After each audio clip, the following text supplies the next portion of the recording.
And here we are. It's a Tuesday night. A new week of live streams. Wished my hair and didn't do anything with it until floppy. Long. But I trimmed for a while. So hello. Megaleech, Justin, Jeremy. Hello, all of you on this night. I'm actually just trying to use up my mezcal because I've got a replacement bottle. You see the worms in it? I might save the worms. I might move the worms to the new bottle. I don't really want to eat the worms. Shmicro, what, my theme music should be my ringtone? Good do. I've got a few theme musics. Fox of Fate, hello and good evening. I'm going to make a cocktail called 1910. What have I got? Mezcal, cognac, maraschino, Punta Mez. Punta Mez is in here. Full-bodied vermouth. Almost an Amaro. And my Peychaud's bitters. I should put some other bitters back because I keep getting stuff out and not putting it back. Okay, that's a bit empty one. I should throw that out. This one I should put back. All right, let's put a couple of things back here. And that's my Peychaud's. That's what I want. All yous getting there. Peychaud's bitters.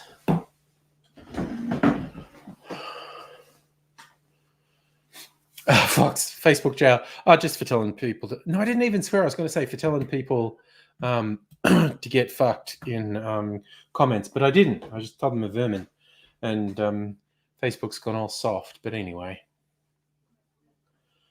Say, Livy, they can do what they want, really.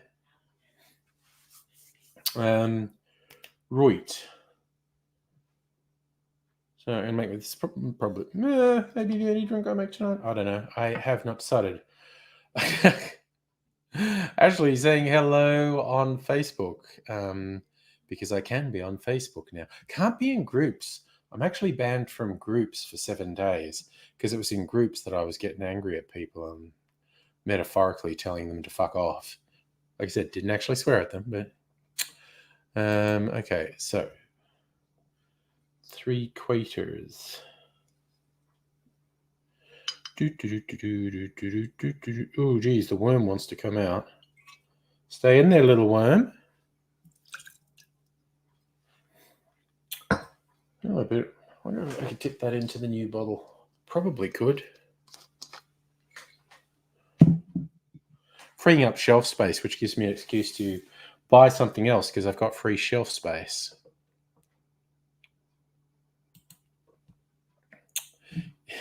No, I just called someone garbage, actually. I found 6 different ways to tell someone they were garbage. Worthless scum, and I despised them. And that apparently gets you kicked off Facebook these days. Say, Livy. One was an anti-vaxxer who describing themselves, it's what happens when you corner a dog. And I'm going, yeah, you self-identify as a dog. Neat. And that's a transgression these days. Yes, Justin, I'm still in group jail, which is funny because I didn't notice that in the original notification they sent me that I'd be in group jail for a different time. Micro, there's a report in New York Times when Trump admin made claims voting machine company along with Venezuela trying to interfere with elections, they knew it was false. The trouble with people who just lie reflexively, like the Trump administration, is they start to forget when they're lying, and because it's very important to the morons they're lying to that those morons believe the lie.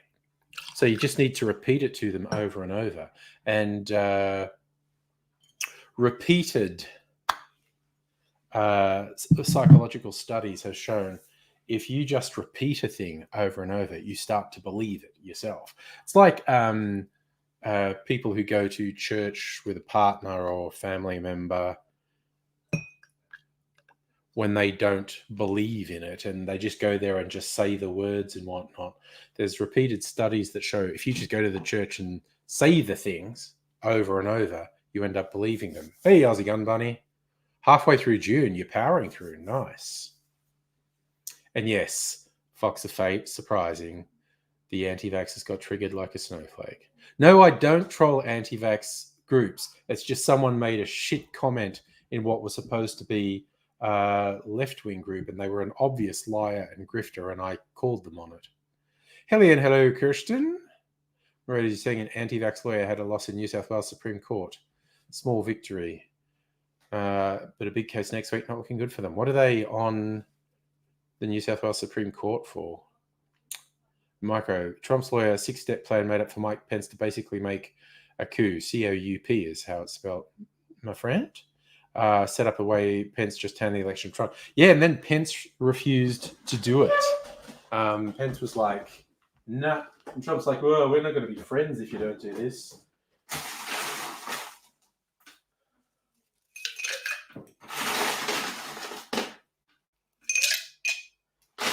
Because, yeah, Pence sought independent legal advice about overturning the election result. And his conservative lawyer said, there is no legal basis for this. You cannot do this. This is bad. Okay, a little bit of ASMR as I stir the ice.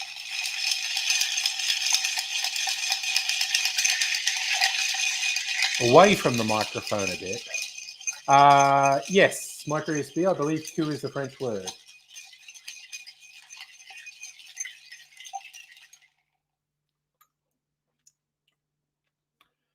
As in like a bloodless coup is a coup d'etat. Oh, that is smoky.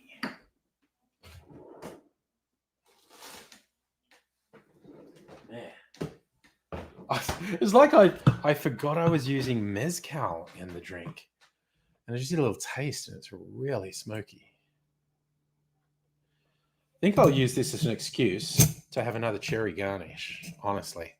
Because it's a red drink. So it should have a cherry as a garnish.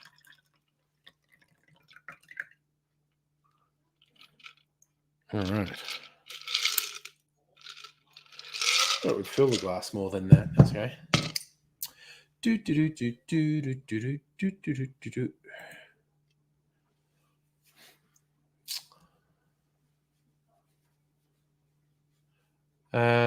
Sorry, was it Jeremy? Buy the whiskies that have the scorpions at the bottom of the bottle. I've not seen whiskey with a scorpion at the bottom of the bottle. I've seen tequila with scorpion at the bottom of the bottle. Celtic, glad you love the shirt. It's one of my many cocktail shirts. And yes, Justin, I do see that the Nationals seem hell-bent on not doing anything vaguely appropriate about the climate, which is very bad for farmers, quite honestly.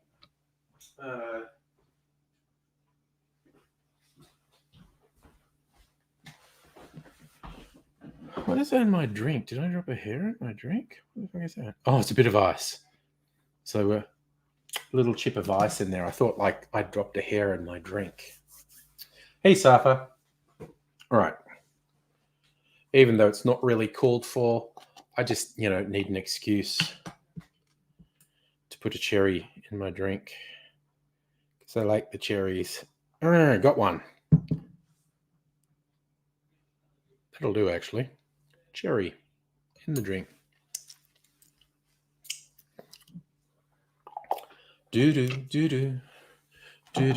Ooh, I'm thinking of going to Costco. I wonder if they have big things of maraschino cherries. I don't think I've ever seen them there, but I'll have to look. So for the Nationals think country people are poor.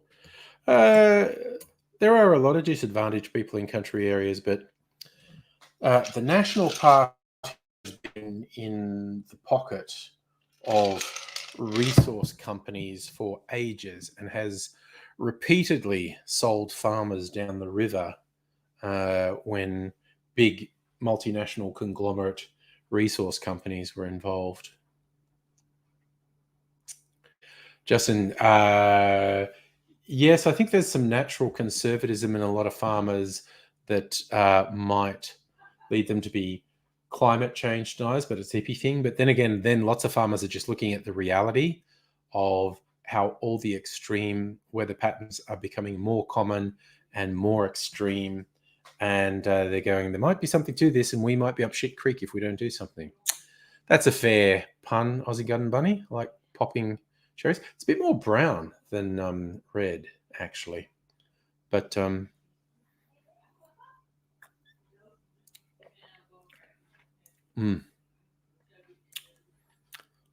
Whew. Yeah, boy. Oh, man. I think a lot of people are scared of mezcal. But if you like smoky flavors, like if you like smoked barbecue, you should like mezcal. It's just got those really warm, smoky flavors in it because it's made from the heart of an agave plant, which is a type of cactus. Is probably not strictly speaking accurate. It's a succulent. But you'd look at it and you might go, that's cactus. It's a succulent that grows in Mexico. And it has the big leaves, but they sort of cut the leaves off and they bake the heart in the traditional way is to bake it in an underground oven, which is what makes it smoky. And then you ferment and distill the sugars from it after you've smoked it. Justin, I'm just going to beg to differ here. Friendly Geordies doesn't do documentaries. Friendly Geordies does commentary videos on YouTube. That's arguably pedantic and nitpicking, but this is said with a proviso that I'm almost sure I completely agree with the points Friendly Geordies made in the video about the Nationals and country people and water.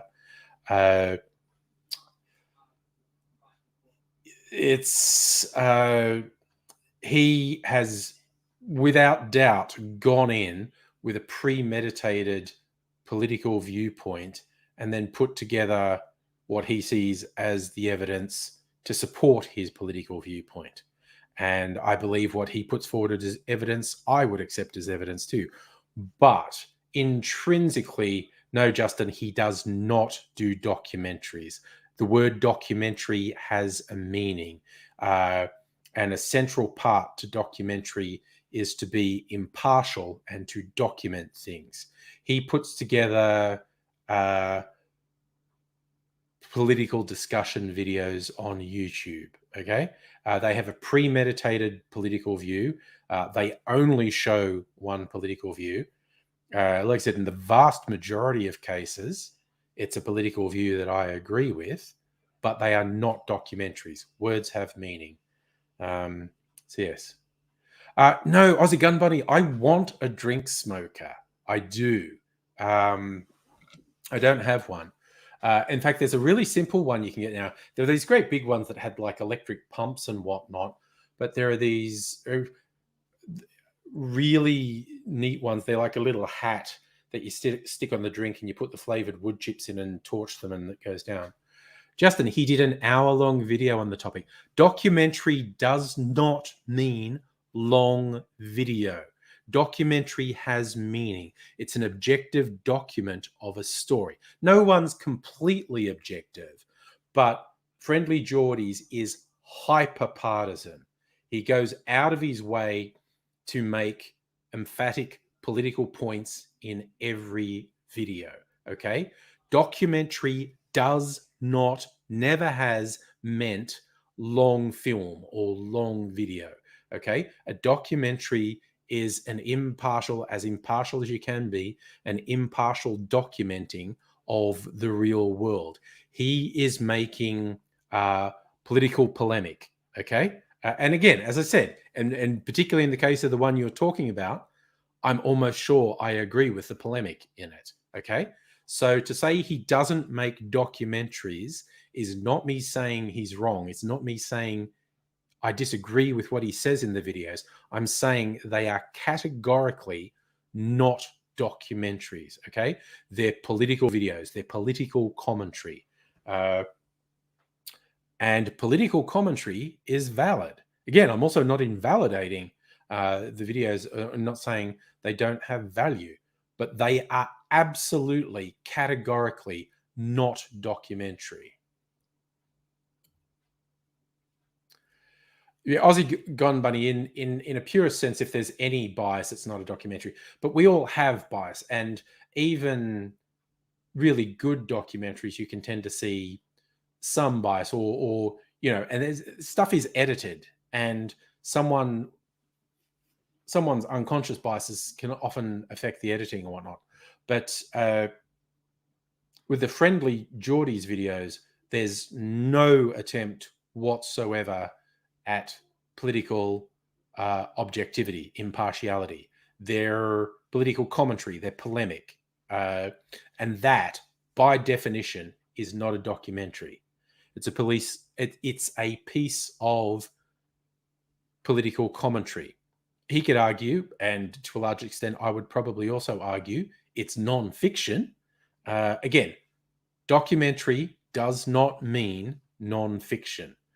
A documentary is an objective documenting. So satire can be non-fiction. In fact, the best satire is non-fiction. Well, actually, no, that's not strictly speaking true. There's some that was a dumb. I just pulled myself back. That was a dumb thing to say. Most of the best satire is completely fictional. It takes a completely fictional view of the world. Yes, but satire can be non-fiction. Documentaries, well, see, then we get into, actually, I was about to say documentaries are by definition non-fiction. From a certain point of view, they are, but some people think it's valid to include dramatic recreations in documentaries. And then you get into a thing like, well, is that still fact? Is that fiction now? I don't know. But yes, blatant political polemic is not documentary making. It's making commentary, which I am a huge fan of. It's what I do all the time. Make political comments. It's one of those things that I think is actually important to recognize the difference. And I know language changes, but I'm sort of an old school stick in the mud with language, and I'll fight pretty hard to not fundamentally change the definition of words, because I think that's an issue. So is that musically have a difference between go to Wilcannia and find out how the LNP disadvantaged local business and Indigenous people living there, and go to Wilcannia and interview a mix of local Indigenous and BHP CEO? Yeah, that's a good way of putting it.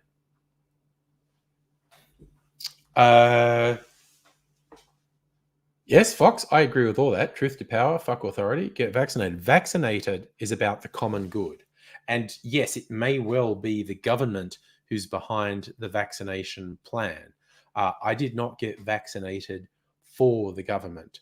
I don't recommend other people get vaccinated for the government. I vaccinate that for the common good. And then the fact that there's crossover between things the government wants and things I want, that's just how things are sometimes,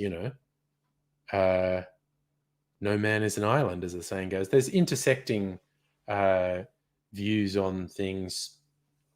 Hitler was nice to animals. I bet he actually wasn't. It's just a weird thing they've come up with. Celtic, meaning words should remain the same so we know what each other's talking about. That's why I stick in the mud. Yes, that's more or less what I believe with an asterisk at the end. I accept that the meaning of words change, and I will fight a lot when people arbitrarily try to change the meaning of words. But, at a certain point, it's a lost battle. Micro, any chance of AIDS? There's always a chance. I haven't heard from him, but could hear from him at any moment. So, what was that? I did wall sits every day for a month. Here's what happened. Good Lord.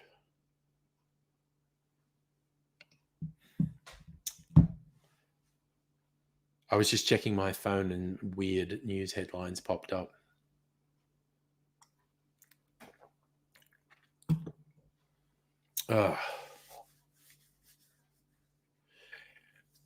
Yes, Abigail, why not Zoidberg?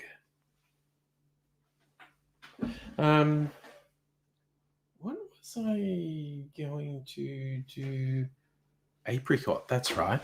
Thinking of bottles I want to empty to clear some shelf space.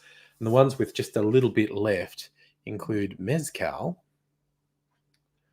and some apricot liqueur.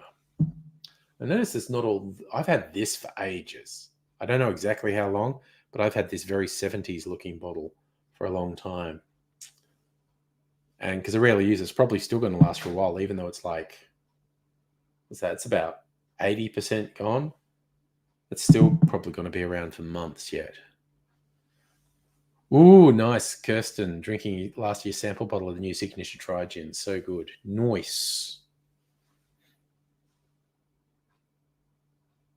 Celtic, that's fair. Don't fight the natural evolution language. Just don't like people changing it deliberately. I don't like people wrongly defining words either by accident because they don't know they're defining them wrongly, or because they're doing it maliciously to prove a point. I'll fight against that. Musically, I've had a time to visit other random places with friends. That's a good idea. Go traveling again. Nice. Oh, I would recommend both Western Australia and Northern Territory, and I've only seen little bits of both of them. I would love to one day do a road trip. I've done the road trip around the coast from here to Adelaide, which is fun. But I'd love to keep going, keep following the coast, South Australia, all the way around to Western Australia, and maybe as far north up the Western Australian coast as Broome and places like that. I reckon that'd be a great trip. Take a couple of weeks to do that. Probably when I'm a retiree in my mobile home, I'll be a grey nomad, and I'll travel along. I will. Dear. Okay, so cocktails by ingredient. What comes up if I just look up apricot liqueur?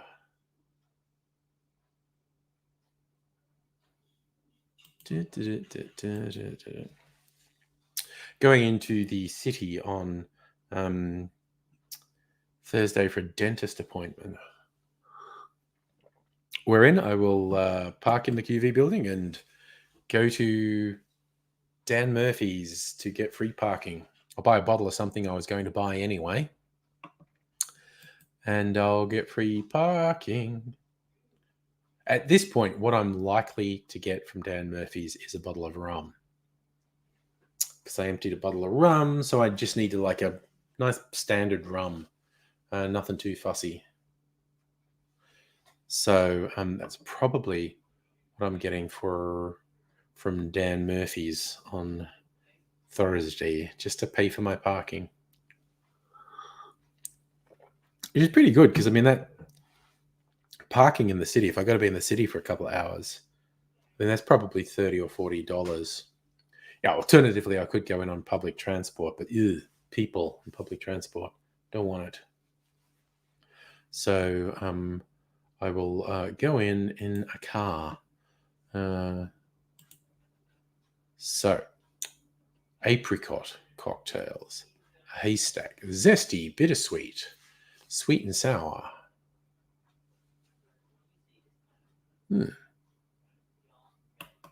Sounds interesting.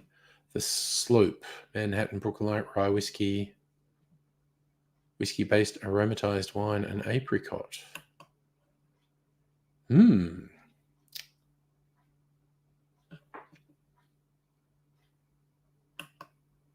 So many drinks. Yes, Abigail, I think we're still not allowed to hang out. But we've got the 15-kilometer thing, and we could definitely sort of arrange to hang out in a park on the weekend, maybe.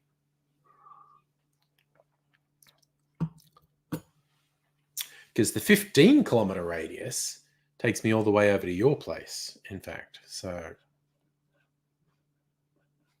little bit more freedom. What's in a haystack? A bourbon, gentian liqueur, apricot, and lemon juice. I haven't used Okar Gold in a drink for a while. That actually sounds pretty good. What's in a Sloop? Rye whiskey, Punta Mez. See, that's not enough apricot brandy. That's just a tiny. Needs to be having more apricot brandy to use up my apricot brandy. There we go. After supper, orange curacao, apricot, and lemon juice. Wow. That's fruity. I want to try that. Should I make it with blue curacao? I should, shouldn't I? Because I just got some blue curacao. Queen, if I buy Ratu rum, indirectly support husband. Okay. I'm liking that. Yeah, see, musical Ayurveda, that's the thing. Abigail, yeah, grabbing a bite or coffee. What the hell is open? We get something. I will text you, okay? I'll let you know what's happening. I will message you. But if not on Thursday, we should do some like park catch up because that's legal now. People from multiple households meeting outdoors. But yeah, so I'll be in the city on Thursday, and failing that, we could maybe organize something for the weekend. Just for a little bit of human interaction.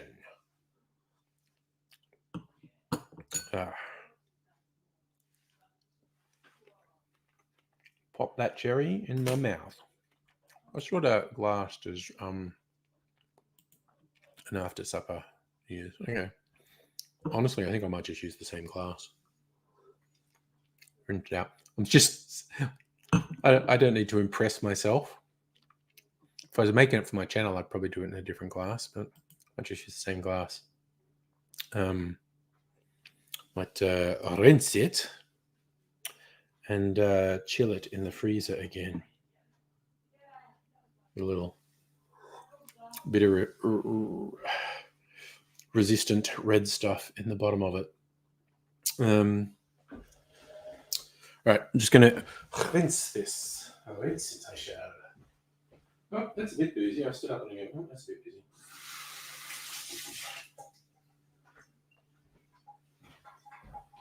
boozy. It's vodka day on Monday. So I think for my cocktail channel, I'm just going to do a vodka is bullshit video.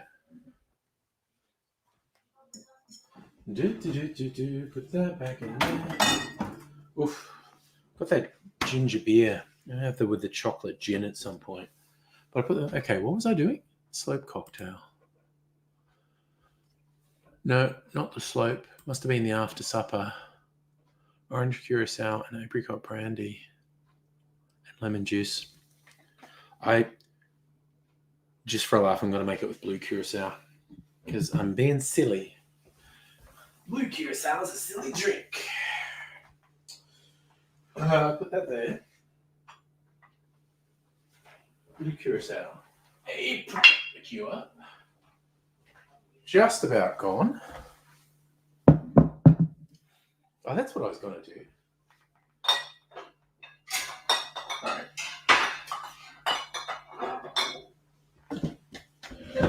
So I got this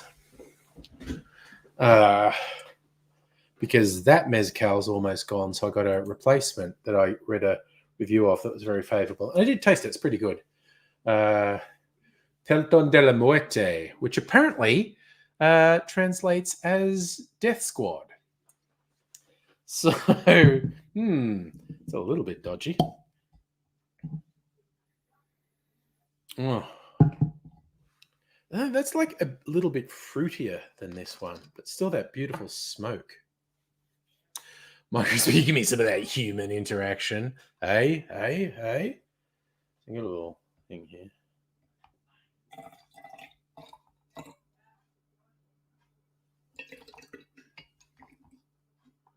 Yep, the worms went in. Oh no, one worm went in. Come on, other worm. You go in too. Or maybe... Ew, it's soft and squishy. Probably very alcoholic. The worm. I might make... When Aidsy's allowed to come over again, I might make Aidsy eat the worm. The worm's gone. I'm gonna have to drink a bit of mezcal. I shouldn't have done that.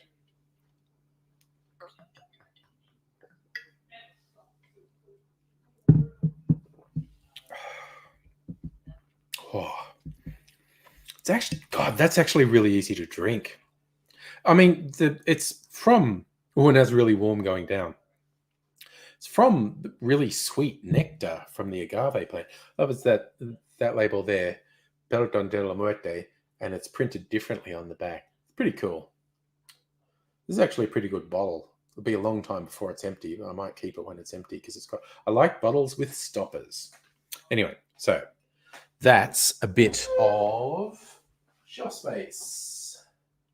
Let me put that back in there. Back in there. And this, worms are for lovers. That's the Don Juan Escobar slogan, worms are for lovers. We'll put that in recycling. Having one of those weeks, I've actually emptied a bunch of bottles. And they're like bottles I've had, that mezcal bottle I've probably had for 2 years. It took me like 2 years to empty it. And other ones are anywhere from months to a year. But it was like half a dozen bottles emptied in the same fortnight. So if anyone looked at my recycling bin and saw all these spirit bottles, they'd think I was a major alco. Abigail, I don't understand why eating the worm's a thing. I know it's full of alcohol, but so is the rest of the bottle. You just drink alcohol. Well, that's why I haven't eaten the worm. I'm just going to make Aidsy eat it because, he needs to be punished. So I didn't eat the worm. I was tempted for a second because it's just like holding it, and swallowing it's cheating. You have to chew it. I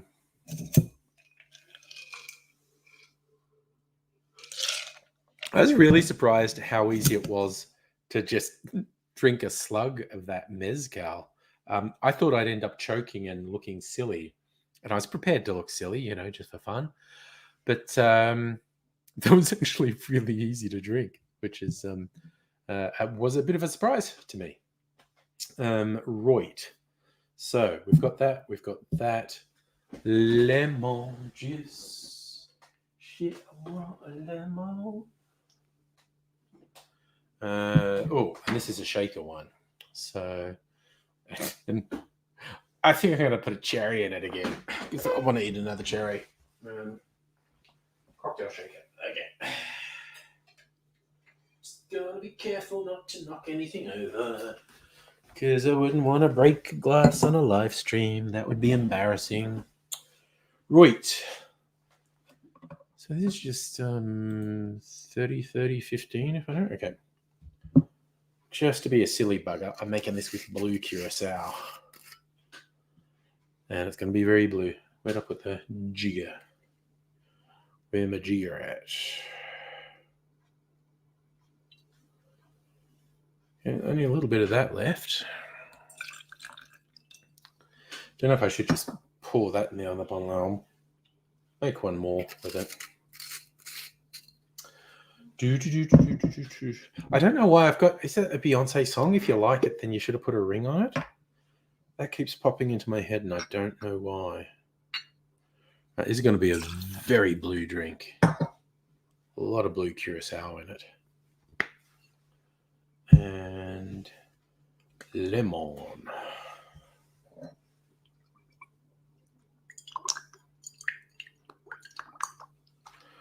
Half an ounce of lemon. Rinse it all out. Alrighty. So it's going to be a wet week. Apparently the rain starts tomorrow. Quite a bit of rain tomorrow, I think.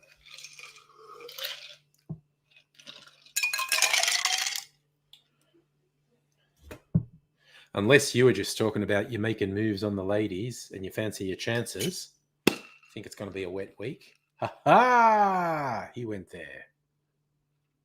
Nice, Justin. 80% of ACTs get at least one shot. So you're ahead of everyone else in the country with one shot. Nice. If Morrison didn't completely fuck the vaccine rollout, we'd all be further ahead. But he absolutely fucked it, and he's a piece of shit, and I hate him.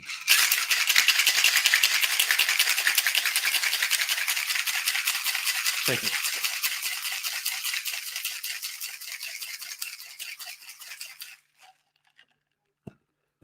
Safra, I like that you're specifying that you were talking about the weather. Just let me have my innuendo, mate. Just let me be tacky and awful.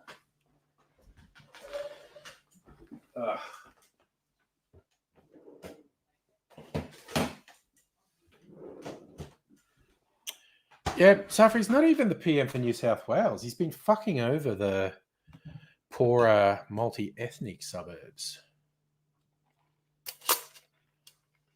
Right.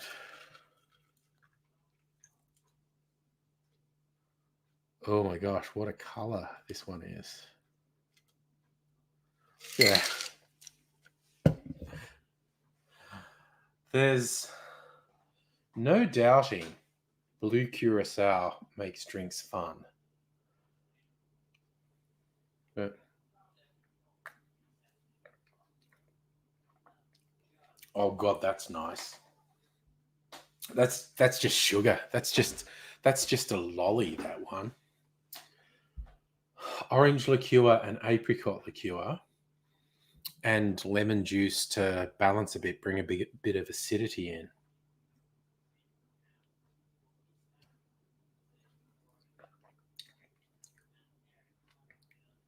That's actually quite good.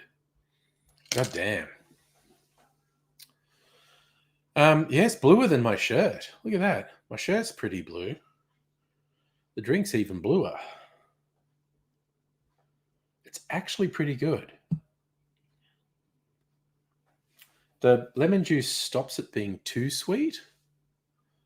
But yeah, this is a classic of what I would have called back in the day a girly drink. If I was going out with friends, so you can get a girly drink. Look at that blue one. I'm getting one of them. That is actually quite good. It's pretty one-dimensional. It's fruity. It's fruity and sweet, saved by the lemon juice. The lemon juice saves it from being too sweet. What's it just called? After supper.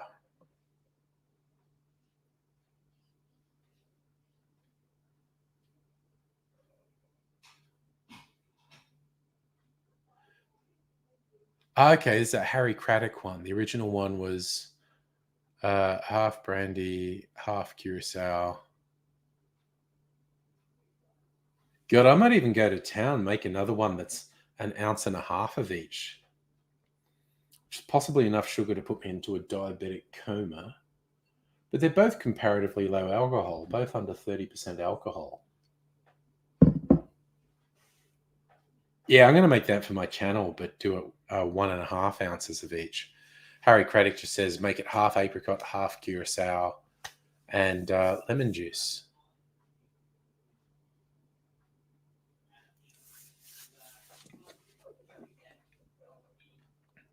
Okay, that one's going in my YouTube channel, definitely.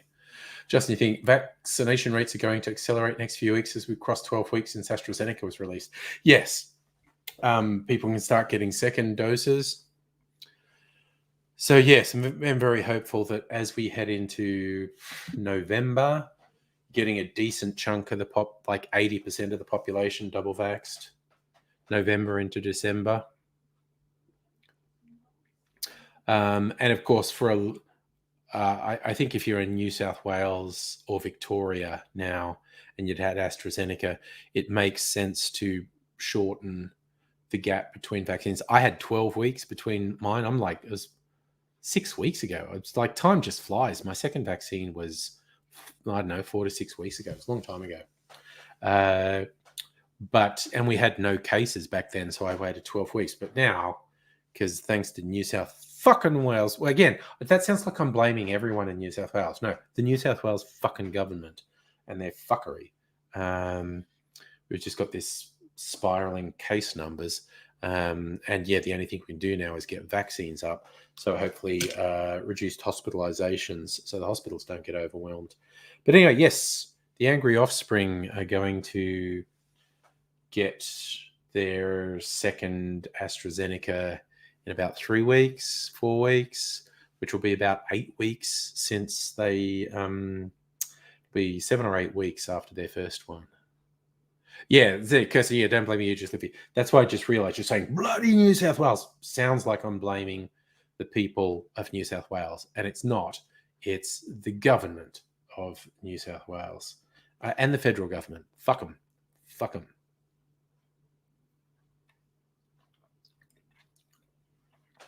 If the New South Wales government hadn't been such shitheads, everything would still be open. But no, everything's shut till fucking December. God damn it. And then we're going to get the thing where it's like if you're not vaccinated, you can't go to these places. And so the anti-vaccine shitheads are going to cause violent scenes at various venues because they're absolute pieces of shit. Hate them so much. So much. Oh, dear. But yeah, you know, it's the world we're stuck with at the moment. Oofed. So yeah, I've got to work out what videos I'm going to make next week. Oh, nice. Right, your 14-year-old niece got her first jab. Excellent work. Excellent work. And basically everything Gladys shut Melbourne. Oh, yeah. No, just generally, New South Wales fucked us by not taking control of the outbreak properly. And so we just got all these bleed over cases here and it fucking shits me.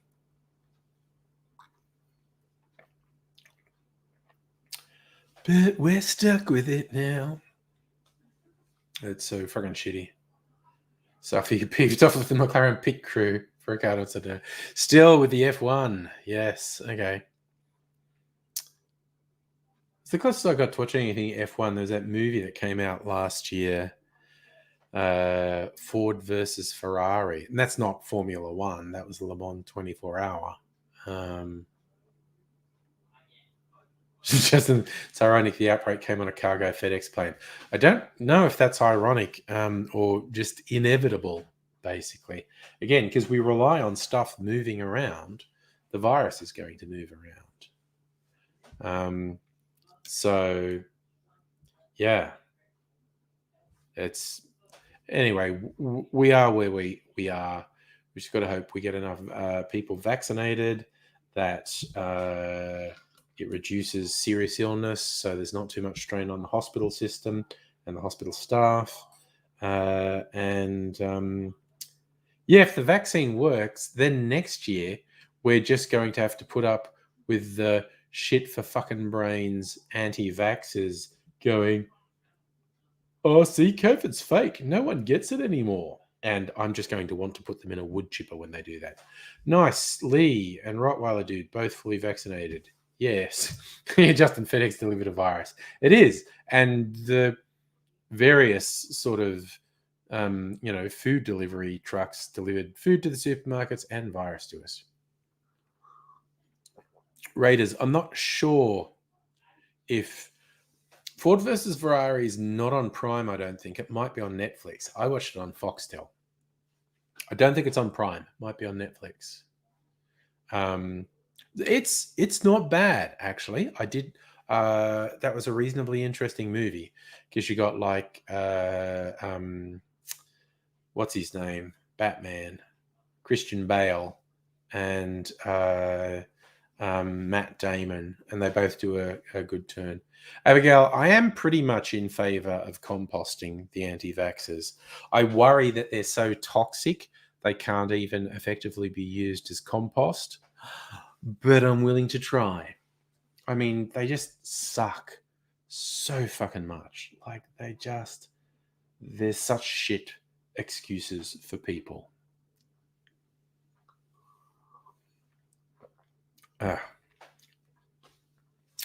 Okay. No, that's probably enough drinkies for me tonight for a Tuesday night. I'm feeling just pleasantly, lightly inebriated, and I might leave it at that and drink some water now. Again, I don't know if I can be bothered to even get another glass. I just have little drinks of water out of this. This doesn't actually hold all that much. I should measure how much my glasses hold because I just sort of guess, but I don't actually know. I should measure so I know when I'm making a cocktail which glass to use. Justin, you still think we should shoot vaccines at anti-vaxxers with tranquilizer guns? If it'd work, I'd be for it. Micro the recycling raccoon says composting is good for the environment. Does seem to be, yes. I'd support that. Yeah. That's blue ice because I shook up my blue drink on the ice. So the ice looks blue now.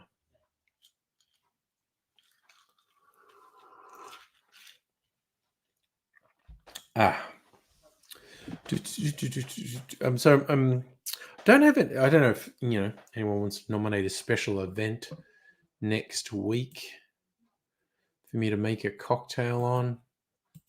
I might make another blue cocktail because that was really good. It's surprisingly balanced, like with 2 fruit liqueurs, just the lemon juice balances it pretty well, actually. Also, just thinking, I keep looking this up. Okay, 22 October. June comes out in the US on the 22nd of October. So that means this week, probably don't want to do my June cocktail next week, but do it the week after. The spice must flow. Still got my spiced rum that I spiced myself. Going to do that and blue curacao. And I have no idea why I said it like that. What? And I'm going to do it with margarita portions. A straight up margarita. What's that? That's 1.5 ounce tequila, 3/4 triple sec, 3/4 lime, a little bit of agave syrup. So I'm going to do 45 mils of my spiced rum, 22.5 mils of blue curacao, 22.5 mils lime juice, and a little bit of agave syrup, maybe some bitters. Yeah, which of my bitters? I've got lime bitters. I might do lime bitters, actually. That would probably be pretty good. Hello, Stella. Celtic, you're off spreading the Celtic love on CB radio. Well, have fun with that. Justin, you're hearing anti-vax nurses in the US are caving getting vaccinated because they want to keep their jobs. Is that it? Are the people who are saying people who work in health should be allowed to refuse to be vaccinated? It's like saying, oh no, people who work in hospitals should be allowed to not wash their hands or use disinfectant if they don't believe in germ theory. Like, get the fuck out. Just fuck right off. It's if you're going to do something that will endanger the health of the people who are supposed to be in your care, you need to just get the fuck out. Just fuck off and keep fucking off. You know, just fuck right off over there. And when you think you've fucked off as far as you possibly can, you need to fuck off even more than that. So yeah. Okay, Raiders, what reference am I missing with 27 megahertz? I'm not sure what that is. But yeah, I'm just fucking done. Just it turns out people do what is required when push comes to shove. Yeah, I mean, I hope so. It's just, and there is no doubt because Mrs. Angry works in the health department, not in a hospital, but she works in health. So she gets interaction with people who work in hospitals. And there are definitely medical staff, mostly nurses, but some doctors who will actually advocate that taking the corona vaccine, any of the corona vaccines, is a bad idea. Mark USB, that is a good rule of thumb. You can never fuck off far enough. Yep.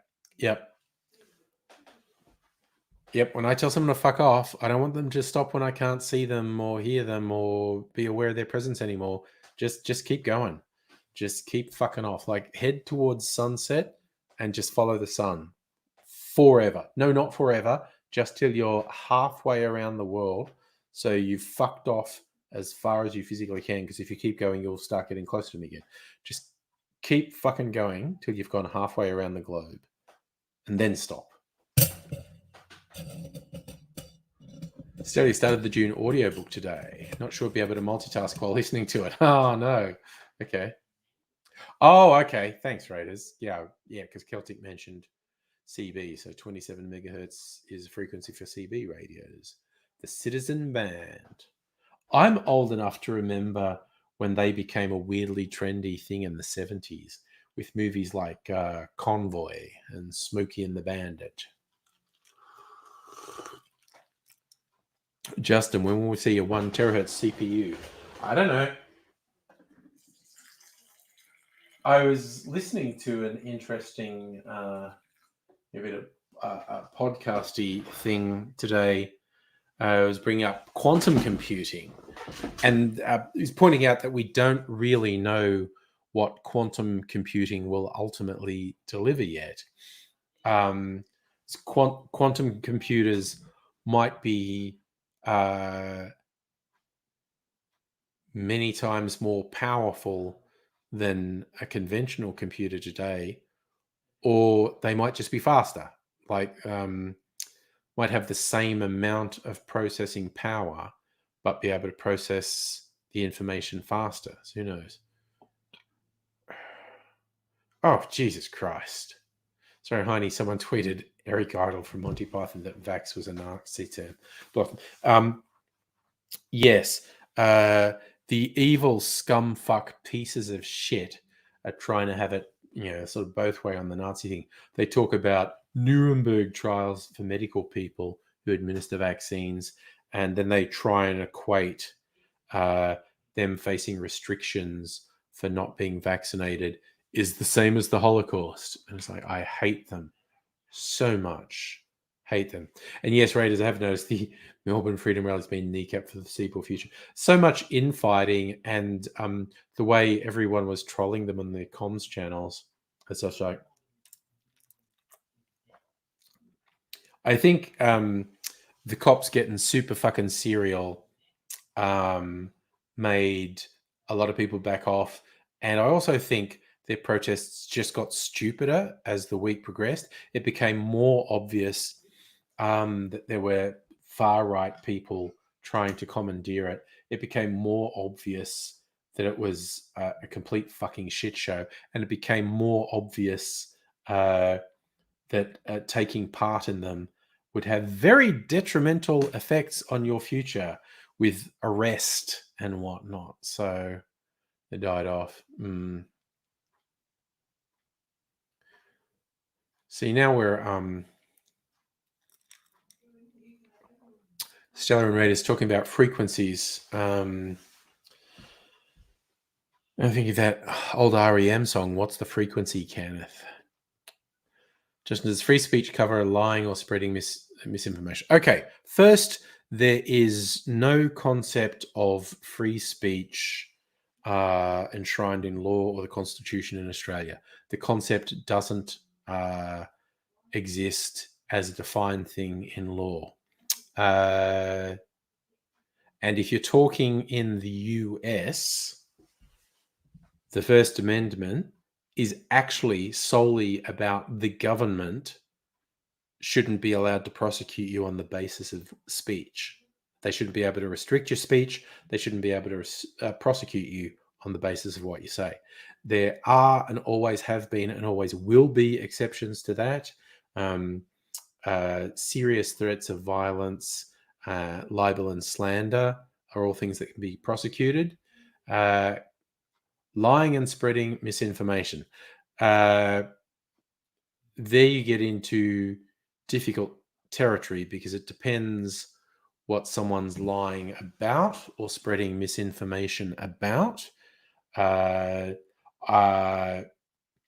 getting into totalitarian areas if you just say, I, as the lawmaker of the land, have determined that you said something isn't true, and I can therefore prosecute you on that. Most countries have some sort of law if you are deliberately spreading misinformation that has the capacity to cause harm to people, you can face prosecution for that. But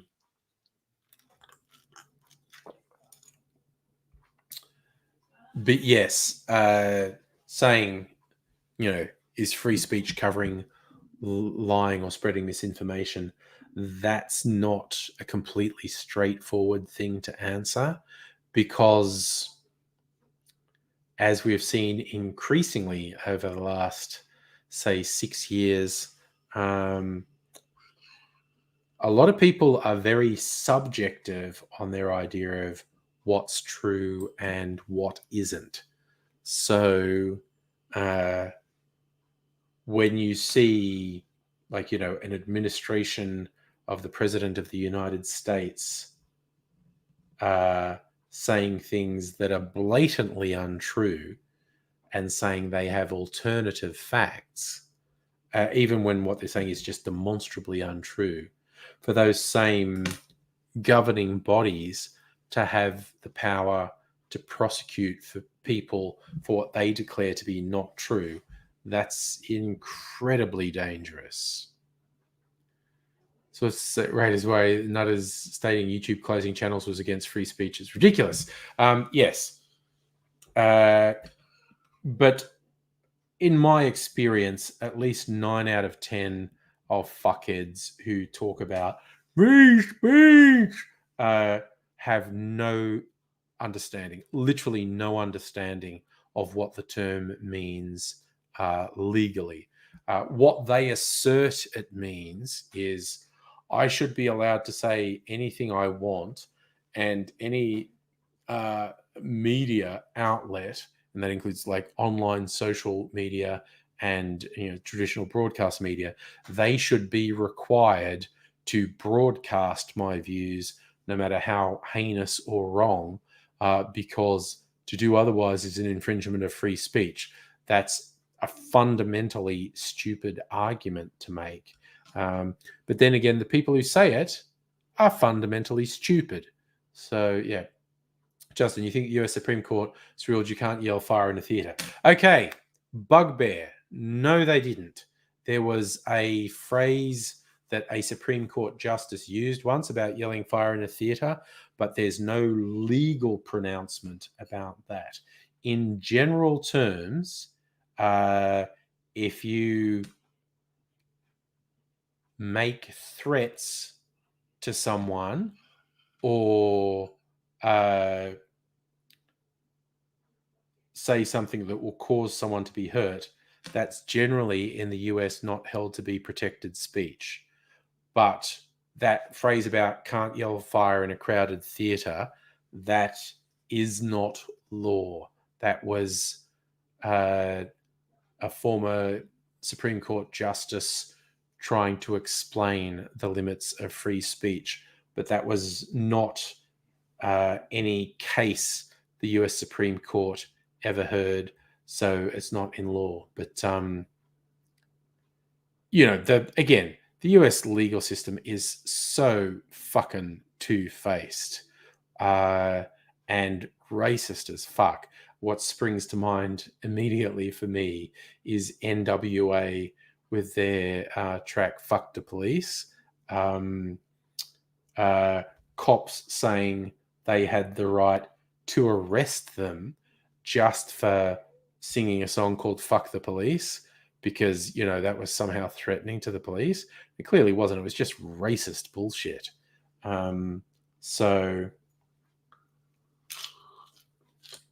The fire in a crowded theatre thing is a total misnomer. And from what I've read, really upsets First Amendment lawyers in the US because it gets people thinking the wrong way.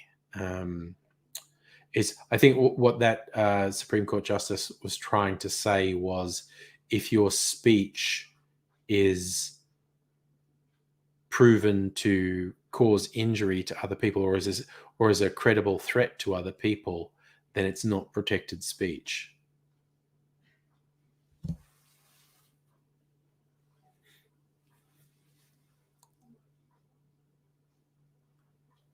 Not sure what you meant there, Music About in 2021, a fire alarm yelled fire in a theatre. There wasn't one. Smoke machines on stage was used a bit too much. Oh, okay. Sorry, that's a real funny sentence, Raiders. Matt Gaetz has hired Epstein's lawyer. For those who don't know, Matt Gaetz is a Trump-loving Republican who is facing incredibly serious sex offense charges. That basically, I think he's still facing a charge that involves trafficking an under 18-year-old across state lines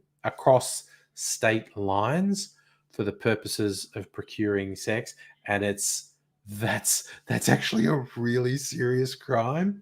He is a piece of shit. Deserves to go to prison. And it's fucking hilarious. He's a scumbag. Getting some more water because I'm a good boy. Because with all that ice in there, this glass does not actually hold very much water. A few sips of water, basically. But I've got it's only 9 o'clock. Okay.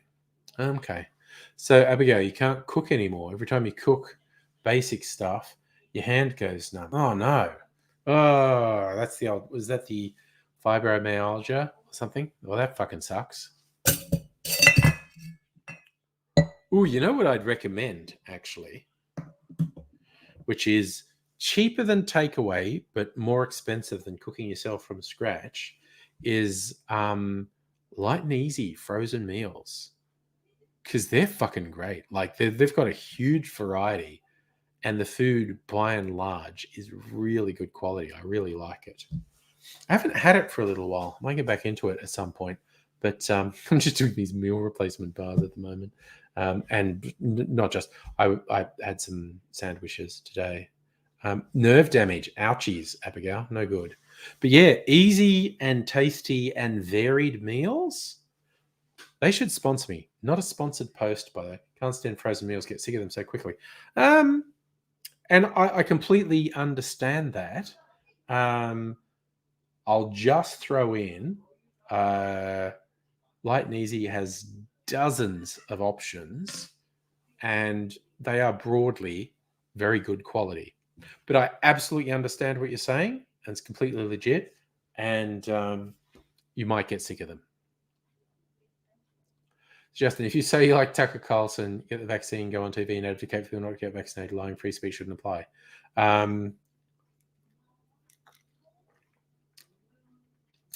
You couldn't prosecute Tucker Carlson for that because he's just stating an opinion. And I think because you just have to look at people like Alex Jones and who's the fuckwit who retired from Fox News? He was very big on it.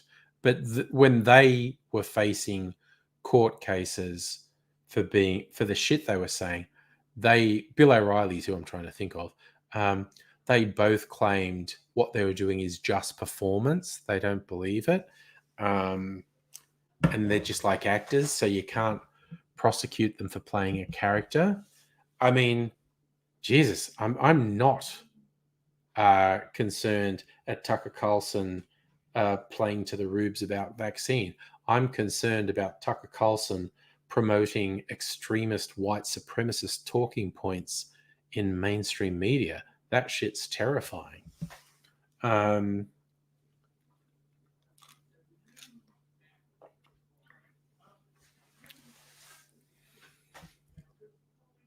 understand your feelings, Justin. I think Tucker Carlson is an abominable piece of shit. And he's another one that I, think about a wood chipper when I think about him. But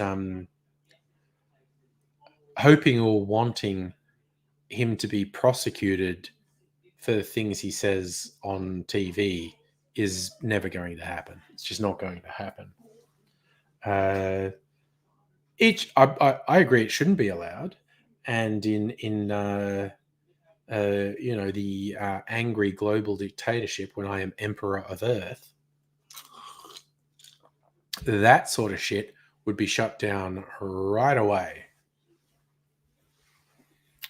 But yeah, Kirsten's purchased a birthday outfit. Nice.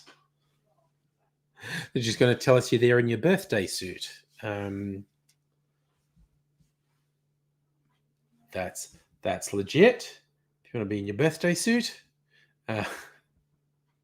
Forget how old I was when I learned what that term meant.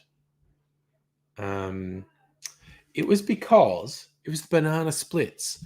And again, young folk maybe don't know who the banana splits are, but it was a pretty short run sort of kids entertainment series that was repeated so much on Australian TV. And there were these guys in like huge mascot suits who were like a pretend band, like the Monkeys, the Banana Splits. And there was a song in one of their shows. It was like a little animated clip with little female bear done in the style of like Yogi Bear, when they were singing a song called "How Do You Like Me in My Birthday Suit." And one of my friends said, "Do you know what that actually means? That means being nude, being in your birthday suit." Justin, I agree with you. Your actions show your real opinions regardless of what you say. Tucker Carlson is a shameless liar. And is just whipping up hysteria because he considers it to be profitable. And also, he's a white supremacist. He's a fucking Nazi. He regularly spouts explicit white supremacist talking points on Fox. He mainstreams Nazi ideology. And that's not hyperbole. He directly quotes white supremacist and Nazi ideology all the time. Kirsten, it's your birthday. Sorry, Megalich, it's your birthday today. Nice. Happy birthday. And you got some shirts. Well, that's worth celebrating. Happy birthday to you. Raiders, the banana splits were very much like the Paddle Pop Lion. What are their names? Because it was in the song Fleagle, Bingo, Drooper, and Snork. So Fleagle looked like a beagle. He was like a dog. Bingo was just like a pseudo monkey looking animal. Drooper looked a lot like Mickey Mouse's dog Pluto, and Snorky was like a woolly elephant, like a mammoth, except human sized. Oh wow, Raiders, your birthday was yesterday, so happy birthday to you, brother. Oh, hitting the class decade 50, nice. Justin, will I update to Windows 11? As I understand it, Microsoft don't really give you a choice at a certain point. So,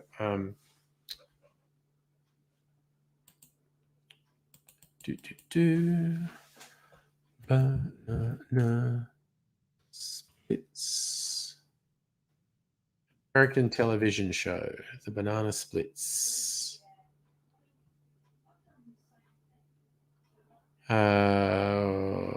When did it run?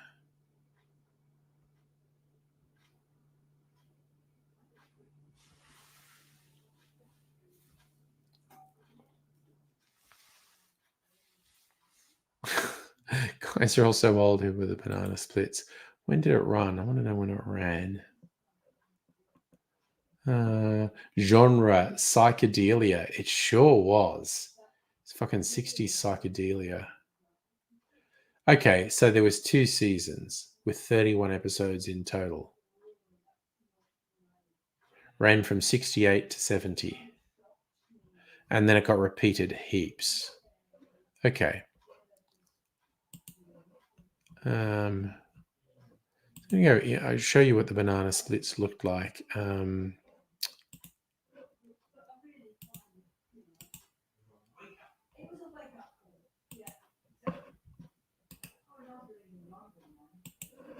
Is this them? Okay. I just, for those who don't know, I'm going to show Oh no, Jane, on Facebook, is someone worried about Raymond?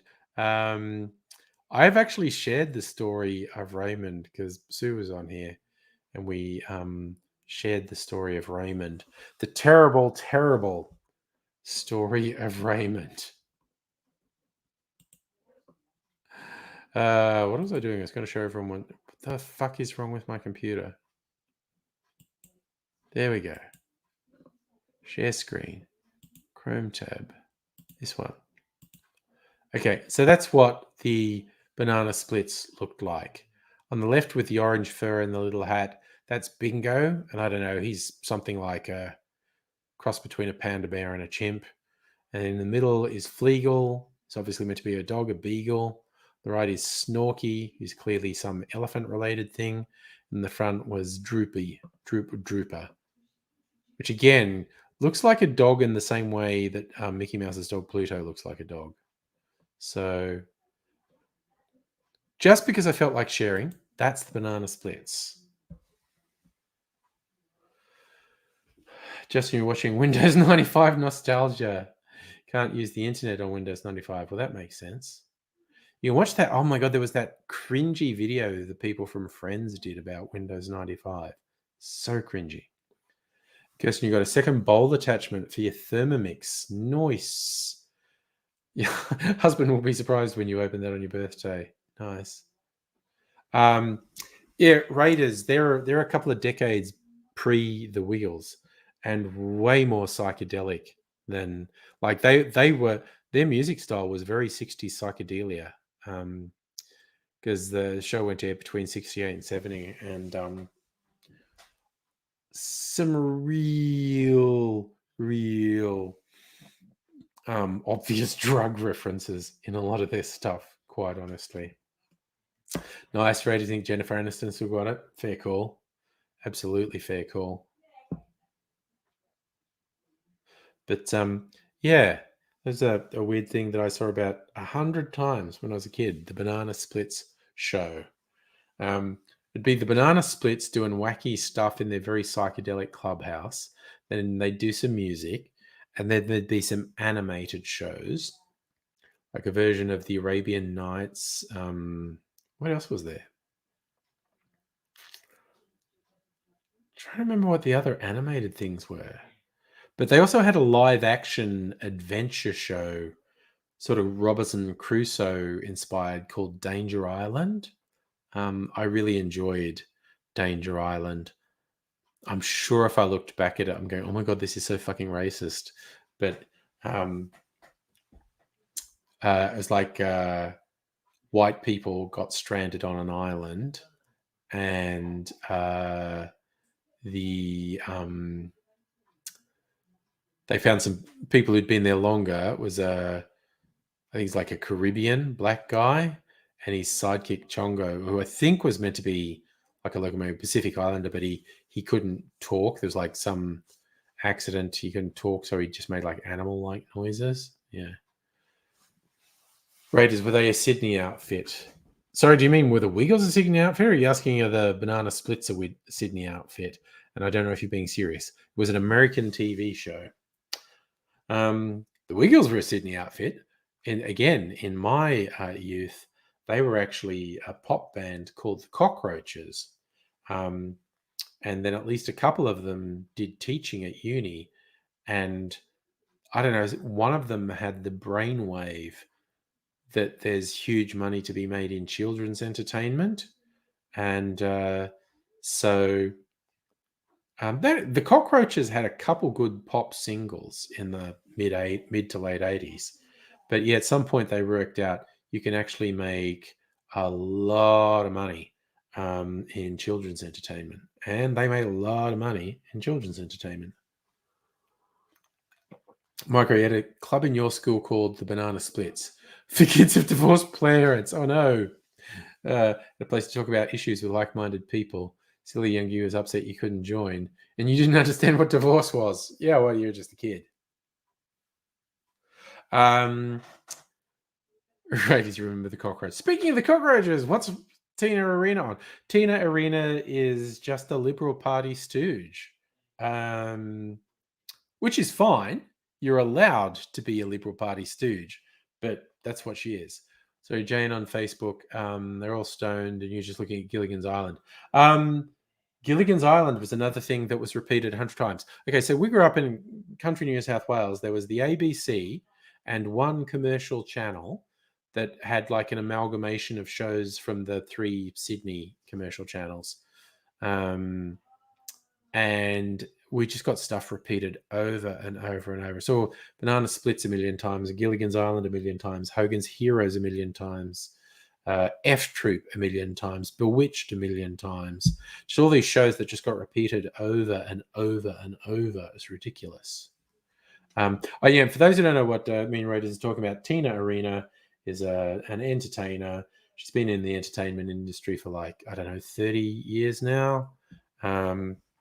And she's been making these stupid fucking statements about basically suggesting, Dan Andrews is Satan, and if you can't keep people locked down in 2022 and blah blah blah blah blah blah blah, and it's like, fuck off. And she is an absolute Liberal Party stooge. There's lots of photos of her hanging out with Scott Morrison, and it's just like, okay, fuck you. If you want to talk about who's fucked over the entertainment industry, let's talk about how Morrison has been just shitting all over the arts and entertainment industry for the duration of COVID and completely failed to recognize the impact it's had. But no, she's a shameless Liberal Party stooge. And she's just talking absolute bullshit Liberal Party talking points. Michael, you loved Hogan's Heroes? Yes, look at the sad story of Bob Crane, Hogan, and how he got killed because he was into kinky sex. Oh yeah, Raiders, that's another couple one that got repeated non-stop. MASH and the Goodies. Kate Sobrano's been Church of Scientology since the 80s or 90s.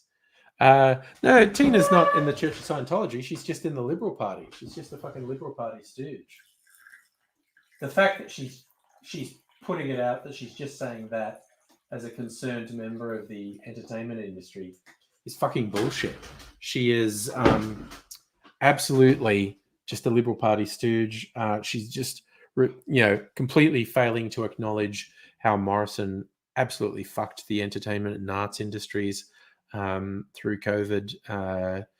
and she's just talking absolute shit, like all Liberal Party stooges do. It's just what they are. And so it's just important to recognize, like, oh, why does she just randomly start saying stuff that's not even real, like talking about 2022, where Dan Andrews has been extremely explicit, like, we can't go back to lockdown. We need to rely on vaccination to contain the spread of COVID and let us open up. So Dan Andrews has been explicit that the goals are the opposite of the ridiculous drivel Tina Arena's been saying for the last day or two. And you only have to have a cursory look into her background to realize the reason she's saying all that shit that has nothing to do with reality is she's a fucking Liberal Party stooge. So, vaga, man, vaga.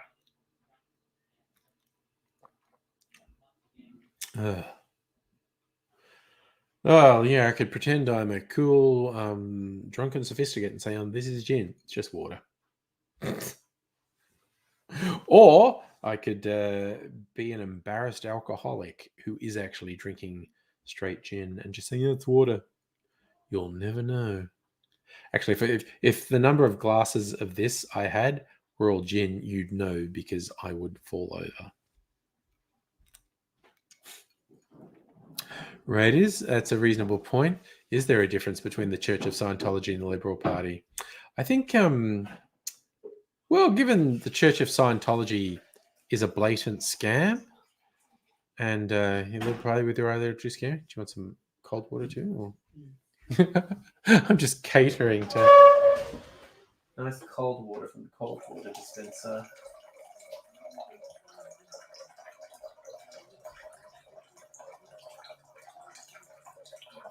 Do me a favor and fill that one up, and I'll top. No, just the jug. You lift that little lid up and put it under the tap. See, modern technology. Oh, if it's that difficult, use the other jug and pour it in. I was going to do in the first place. Yeah, okay, do that. And then I'll top up that thing before bedtime. So there's lots of cold water tomorrow.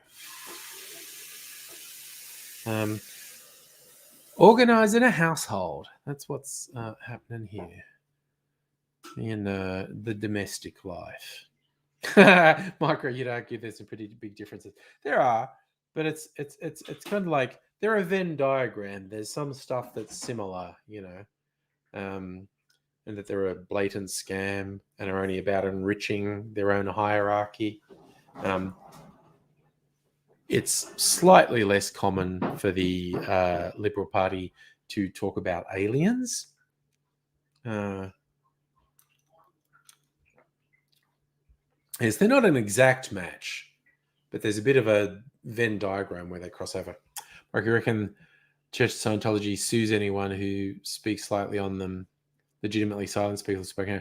Oh, they are scary and authoritarian, and there's the rumor about their illegal private prison where they keep people who have transgressed, which is just like super fucking illegal, and they deny they do it, but a bunch of former members make a pretty plausible case that they do.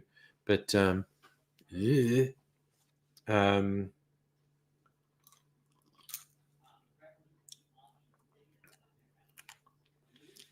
wow, Jane on Facebook saying there were actually protesters in Dubbo near the War Memorial.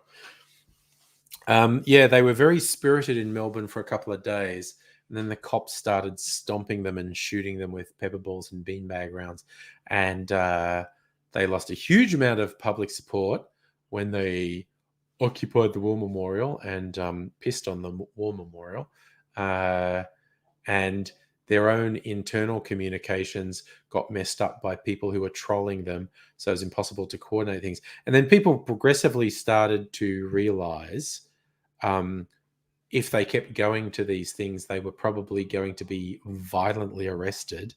and it could possibly fuck up their lives, like they'll end up with a criminal record, etc. Also, a few people started to twig that the far right was hijacking the whole thing, and also that it was so poorly organized and it became stupid. It was a combination of realizing the nasties, considering getting fucked up by the cops, and also just progressively seeming more and more stupid and poorly organized. So they were in, it just kind of is fading out a bit. But I'm just waiting, like, progressively over the next couple of months, lockdown will ease. But then unvaccinated people won't be allowed in particular venues or events. And so those dickheads will deliberately cause violent incidents at these things. And at that point, they'll have almost no public support. Like, people generally will start to realize, oh no, they're absolutely, completely divorced from reality. And they're fucking jerks because they're going to be harassing, threatening, abusing, and assaulting just ordinary people trying to do their jobs. And because they're fucking wackos. They go on their online discussion groups and convince each other that attacking other people is completely legitimate. And they keep threatening to murder medical staff. And it's just like, fucking hell. So, Raiders, shout out to Lee Remini, an ex-church member willing to expose them. Yeah, a few ex-church members have gone out, and it's very difficult to do because the Church of Scientology notoriously very aggressively attacks any ex-members who want to speak out against them. And because the Church of Scientology will fuck you up. So I've seen multiple times, it's supposed to be exposés of the Church of Scientology, and they're interviewing particular people, and you're going like, wow, you are not coming across great because Scientology managed to really fuck you up. So just looking at you here, you sound kind of fucked up, which makes it easier for Scientologists to discredit them, because that's the whole thing, just messing with people and breaking them down. That's a big part of their whole deal. It's a good point, Mikulich. Your brother says it's easier to spot assholes in Melbourne. Look for the people with no mask. It's pretty widespread, people not wearing masks properly. Like Mrs. Anger and I go for a walk most days, and I just get really aggravated by the people who aren't wearing masks or aren't wearing masks properly. And it's just like, man, if I was allowed to punch them in the face for not wearing a mask, I'd have a really sore hand because I'd be punching a lot of people. And I say that as a joke because I like to joke about it. But even I don't think that's a productive thing to do. Like if someone said, here's a little warrant card that says you're allowed to punch anyone in the face who's not wearing a mask or not wearing a mask properly, I wouldn't do it because I don't think it's productive. It's kind of fun to say, I have the impulse to punch them in the face, but I wouldn't do it. Like I said, literally, even if, I got a warrant from the cops that said I could do it, I wouldn't do it because it's just not productive. Yeah, it's ridiculous. Yes, Marcus B is why Isaac Hayes, who was chef, left South Park. And I have to admit, that episode they did after Isaac Hayes was gone, where it was just cut up samples from stuff Chef had said in previous episodes, that was fucking hilarious. I really thought that was funny. Like they invented a fictional thing, the Super Adventure Club, that did terrible things. And they're obviously just saying Scientology sucks and we hate Scientology. Because they had the whole episode where they basically said everyone in Scientology is insane. Abigail, punching Nazis, that's different. The Fash are dangerous and are an existential threat to many, many people.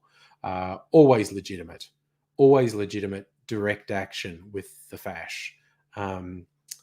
It's just it gets less productive when it's just stupid people. It feels like it would be good. It feels like it would be a good thing to do, um, but I actually think it's really unproductive. Dealing with the fash, a completely different thing, and direct action is called for uh, because historically, only thing that stops them. Yes, MAGA cops identified the protesters in the city may as well have been wearing MAGA hats. Some of them were. That was the most embarrassing thing. Wearing with the Trump paraphernalia, wearing MAGA hats, having Trump flags and what. I was like, what a pack of fucking losers. That's so embarrassing. It's so fucking embarrassing. American Trump supporters are bad enough, but for someone here to be wearing Trump paraphernalia or waving Trump flags, so embarrassing, so very embarrassing. But this is the world we live in, and we're stuck with it essentially. So I don't know, got to make the best of it. Does that make sense? So I'm just looking, are there any other good apricot cocktails here? What's in a cannonball? Mezcal. Touch of apricot. I don't really need to use mezcal anymore because I got it all in one bottle. Whoa, 60 mils mezcal, 10 mils of apricot. Now I need more apricot to be used. A Fosbury flip, fun. A Goombay smash. I think I've made that for my channel. A Holy Joe, Irish whiskey. I haven't made an Irish whiskey cocktail in a while. What's in a Holy Joe? 45 mils Jameson's. 22 mils red sweet vermouth. Oh, and a little bit of Amaro. That actually sounds interesting. A Holy Joe. So that's like a Manhattan riff. The Manhattan is like a whiskey and sweet vermouth, but then throwing in some apricot liqueur and an Amaro. Make it bittersweet, as the saying goes. That actually sounds interesting. Hey, Nettie, how you doing? Yes, Megally, seeing Americans wearing Nazi paraphernalia, not good. But this again, if you went to these things where far right fuckers had, and you like rip their shirts off, you'd see a bunch of Nazi tattoos. There's a whole bunch of them who have Nazi tattoos. So, what's this one? A Park Lane. Gin, apricot, orange juice, grenadine, egg white. Okay, so that's a sour. It's a riff on a gin sour. Don't really like orange juice in cocktails because it dominates. The drink just ends up tasting like orange juice. It's a smoked maple, peated Scotch whiskey. Oh, just no. There's only a little bit of apricot brandy. I need to use that up to free the shelf space. It's like a fun bottle. On one level, I want to keep it. It's a very weird shape, though. A little difficult to hold, so I don't think I will keep it. Wait, I'm sure screw top's boring. Ugh. No, that stopper's too big. I got a whole bunch of stoppers. You'd think all bottle tops were the same. They're not. I got a bunch of different stoppers. Actually, if I can find a stopper, screw top is boring. If I can find a stopper that fits this, I might keep it. Nettie, you're having a big pouty day. When can we go out again? So we were just was talking about that with Abigail. I'm going into the city for a dentist appointment on Thursday, which may or may not be something where we could accidentally run into each other. We'll do a message thing. But if you can't do that, I think, with the relaxation, we can like catch up in a park on the weekend. whether that be like the Domain or Flagstaff Gardens or Treasury Gardens or Carlton Gardens. I'm pretty sure with the way the relaxations work now, we can do that. We can just hang out, be our exercise. Yeah. Okay. Well, we've got a messenger chat thing. We'll organize that. Bit of human interaction.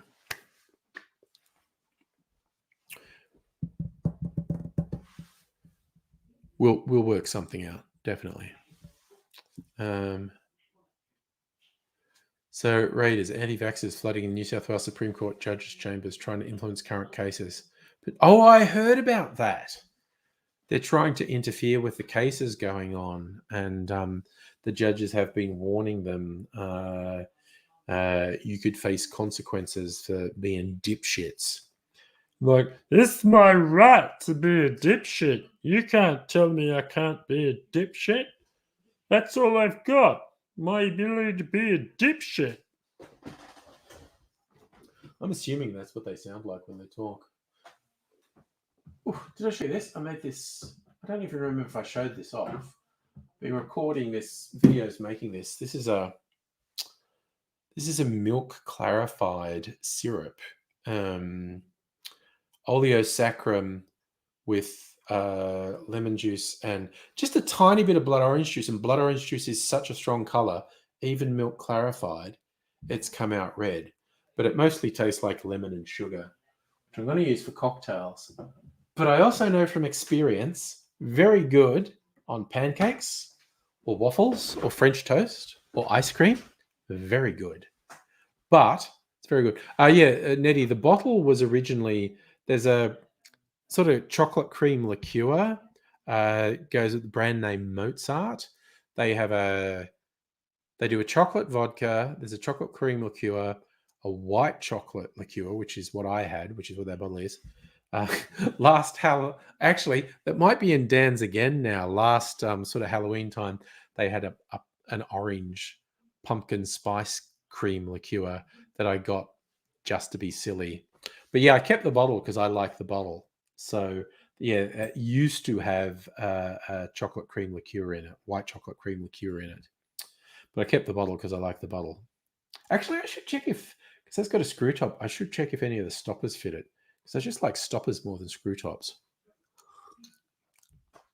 But yes, that took 3 days to make because each phase you just have to wait for a long time.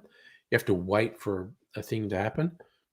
I don't have to do much. Like you only have to like work for 5 minutes and then leave for a while. Celtic King, excellent question.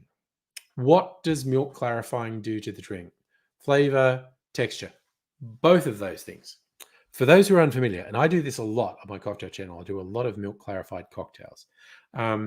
If you add something to milk that has sufficient acidity, it will curdle the milk. And that sounds bad. We always think curdled milk is bad. But, remember, cheese comes from curdling milk. Cheese starts its life as milk curds. If you add something to milk that's sufficiently acid, sufficiently sour, really, it will curdle the milk. Then a neat trick you do, if you pour that through a filter, the curds will settle in the filter. I just use like a paper coffee filter in a funnel.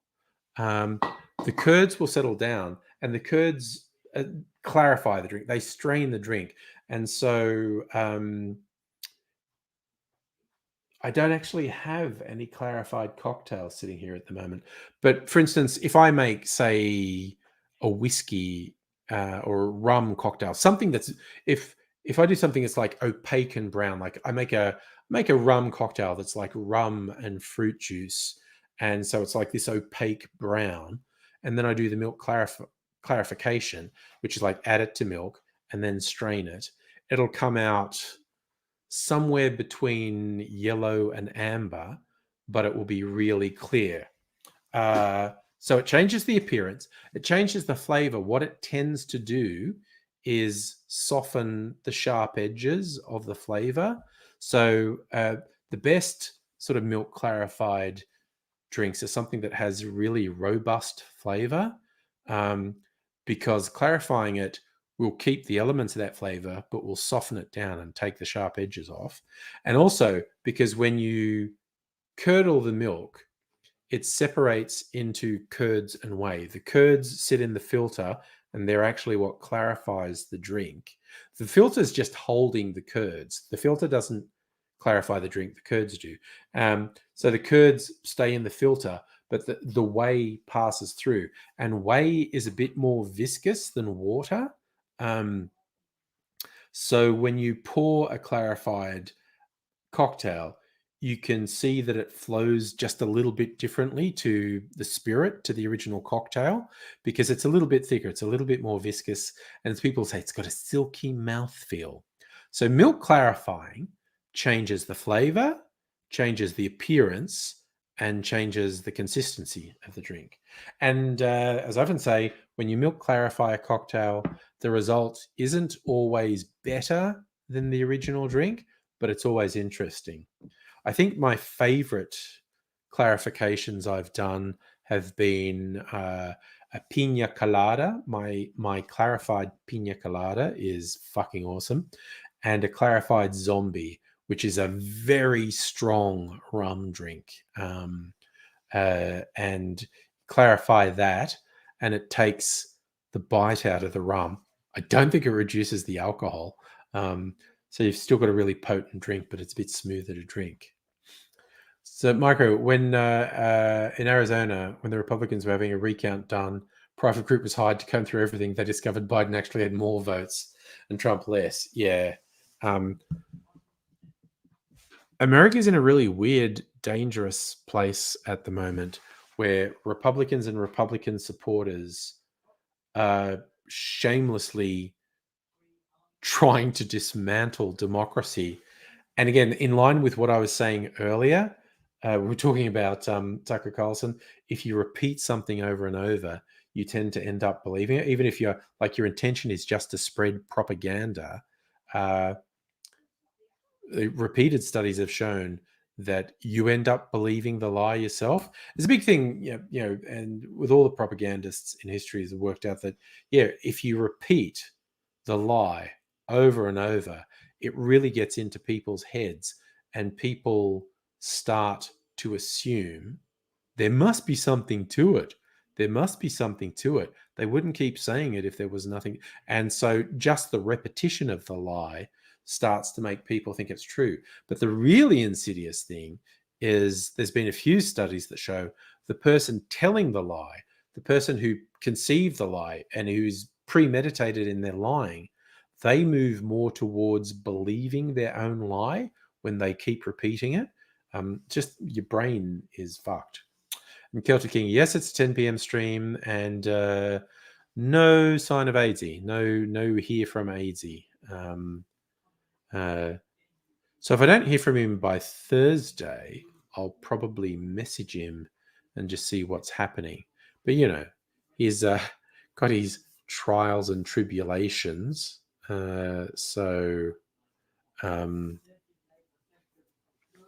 Yeah.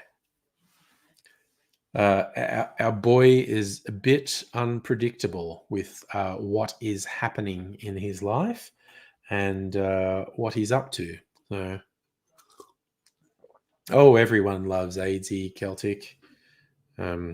Even when they hate him, there's a bit of love in there. It's just his spirit, I think.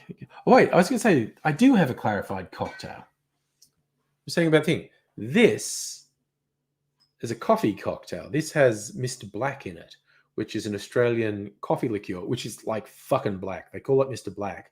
It looks like espresso coffee. So prior to clarification, this was opaque. This was opaque, very dark brown, almost black. And you see with the clarification process, it's this amber color, and you can see right through it. So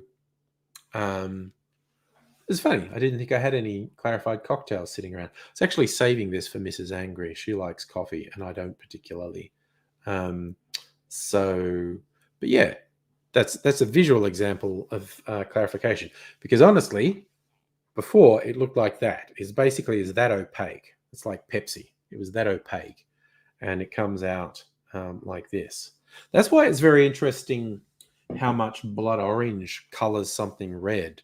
Uh, the blood orange juice I've got is like a really dark purple red. Um, and just a little bit of that in a drink, even when it's clarified, the drink will be really red. Um, this blue curacao, that's an artificial blue color. If I make a cocktail with this and clarify it, the clarified cocktail will be a really distinctive blue green, but it'll be clear. Like, like you can't really see through this. Oh, there. You can't. You kind of can, but you can't really see through that. If I clarified it, you could, but it'd still be a really, really noticeable blue-green color. Right, he's saying cyber ninjas were doomed from the start. Not sure what that's in reference to. Kelty, you think he's a martyr, takes suffering on his shoulders? He certainly has a lot of suffering. What are we up to now? 20 odd years of chronic pain since like he got struck down with rheumatoid arthritis when he was about 30 and has since suffered just a cascading series of debilitating illnesses that all have, although he survived them all, which is radically against the odds, they've each had a permanent debilitating effect on him, resulting in him being in constant chronic pain and being partially crippled by it. So there's no. Oh, thanks, Abigail. Cyber Ninja is the company doing the vote recount in the US. Okay, I get it now. Oh, there you go. Right, these Cyber Ninjas were crackheads. It's really weird that they were set up so blatantly as a scam, but apparently the results were so obvious they couldn't even bring themselves to lie. I said, no, actually, we're not just upholding the result. We're pointing out there were actually more votes for Biden than were counted. Yes, Abigail, Arizona, Alabama, both start with A, both fucked up.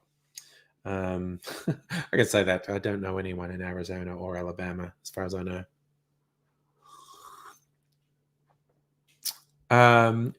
Celtic King, the trouble with the suggestion of AZ using cannabis is he would have to be prescribed it. Otherwise, failing a drug test would lose him his other prescriptions. And I don't know where medicinal marijuana trials are in Melbourne. I know they exist. I don't know where they are. But also because a lot of the medical people accurately view AIDS as a drug addict, and a lot of them regard marijuana as an illicit drug, and they don't want to prescribe them. Marco, Arizona's a desert. No one should live there. You just remind me there was an episode of King of the Hill, which was just such a good show, animated series about a suburban Texas family, Hank Hill and his family. And there was one episode where his wife,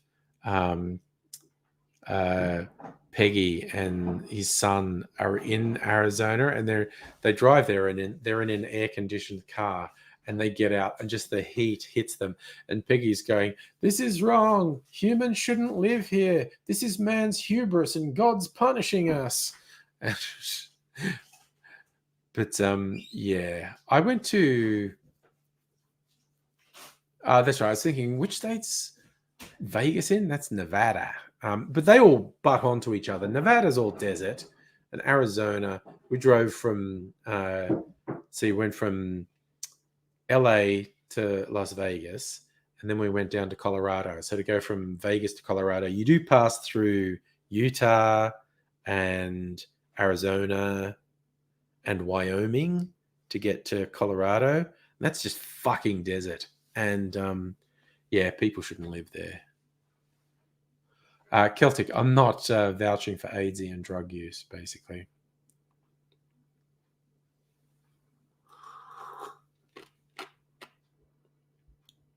Oh, I hadn't heard that, micro USB. They're going to bring King of the Hill back, but all the characters will have aged in the years the show's been off the air. Well, that's interesting. That is very interesting. Heine, that is a story he's told. AZ got shot by Iraqis before it was cool. Before the first Gulf War, AZ and his mates heard there was a weed being grown in the Iraqi embassy in Canberra. So they thought it would be smart to climb the wall of the embassy and steal weed. And I think he got shot in the leg climbing a fence by one of the embassy guards. So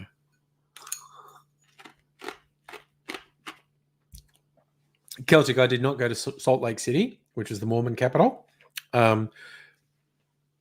I really just crossed the corners where the states all go onto it. So there's a little area where in a really short time you can go Nevada, Utah, Wyoming, Arizona. Actually, okay, we're not far off 10. I'm just going to bring up maps. And I'm just going to try and guess where we went. So, right. So Vegas is right in the southern bit of Nevada. And then, okay, so then there's Arizona is directly below.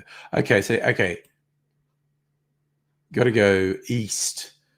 So, yeah, we crossed over for the road we were on. We just went over a tiny bit of Arizona and then through Utah and then into Colorado.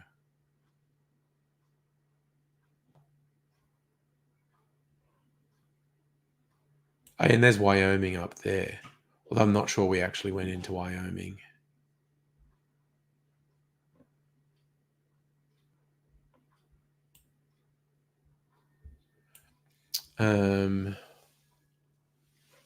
But they are all next to each other. You go from Vegas, you just cross a corner of Arizona, and then go through Utah, and then we went towards Denver. So I don't think we did actually go into Wyoming.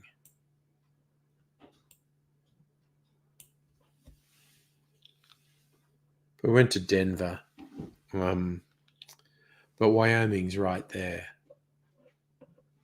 It was years ago. I don't really remember. And by years ago, I mean over 20 years ago. Over 20 years ago. So I don't really remember that trip. Oh, Raiders and Heine swapping camera nerd stuff. Nice.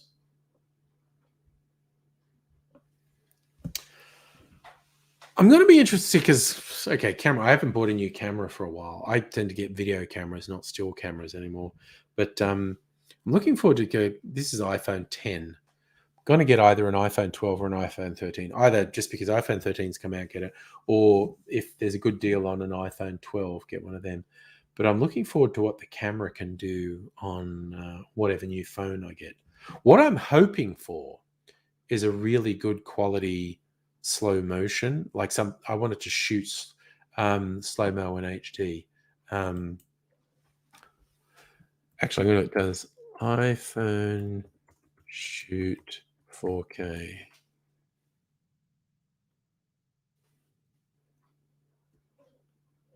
Does the iPhone 11 shoot in 4K? So the iPhone 11 shoot in 4K.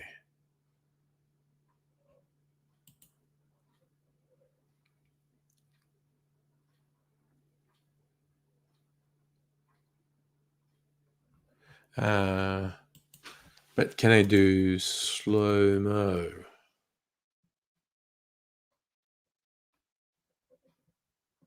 Extended dynamic range.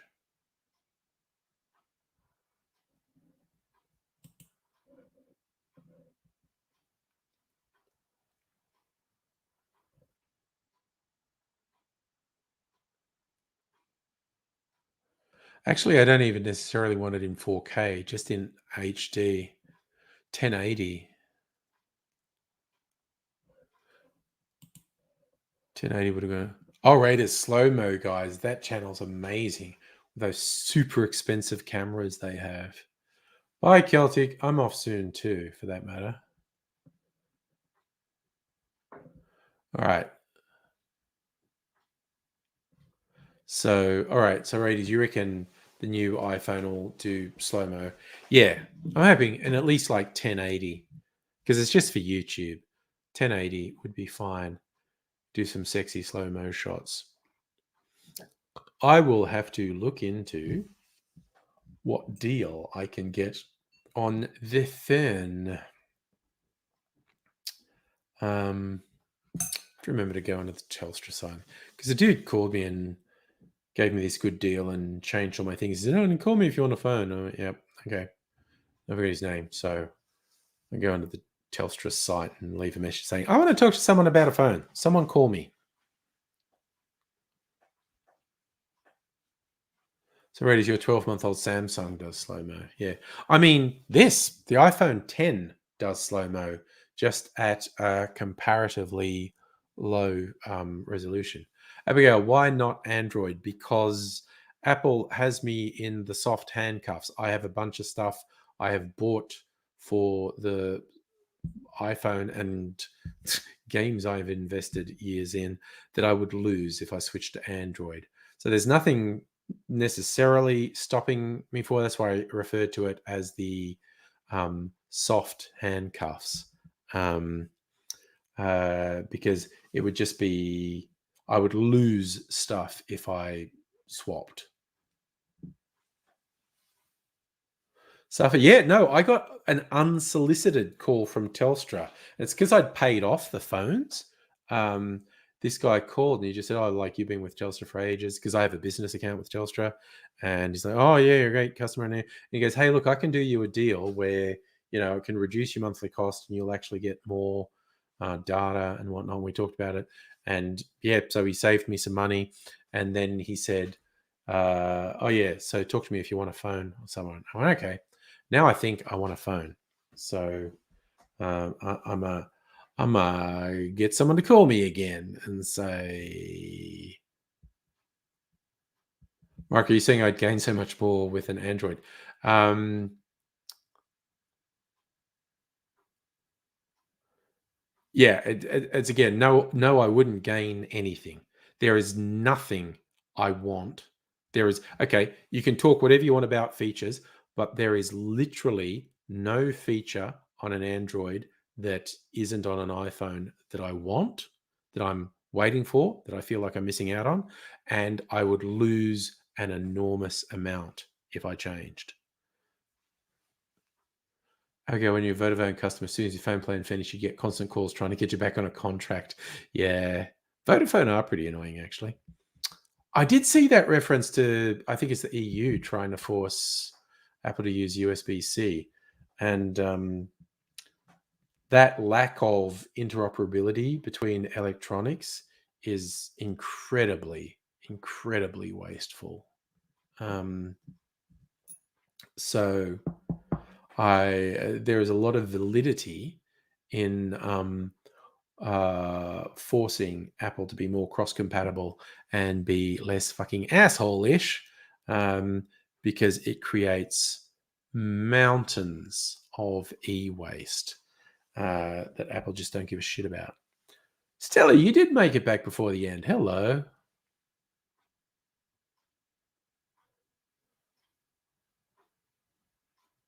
Abigail, I mean, I'm willing to look into it, but I am reasonably sure that I would lose a bunch of stuff I've paid for and a bunch of stuff I've invested years into because they're iPhone apps, not Android apps. So, um, yeah, it actually makes no sense whatsoever for me.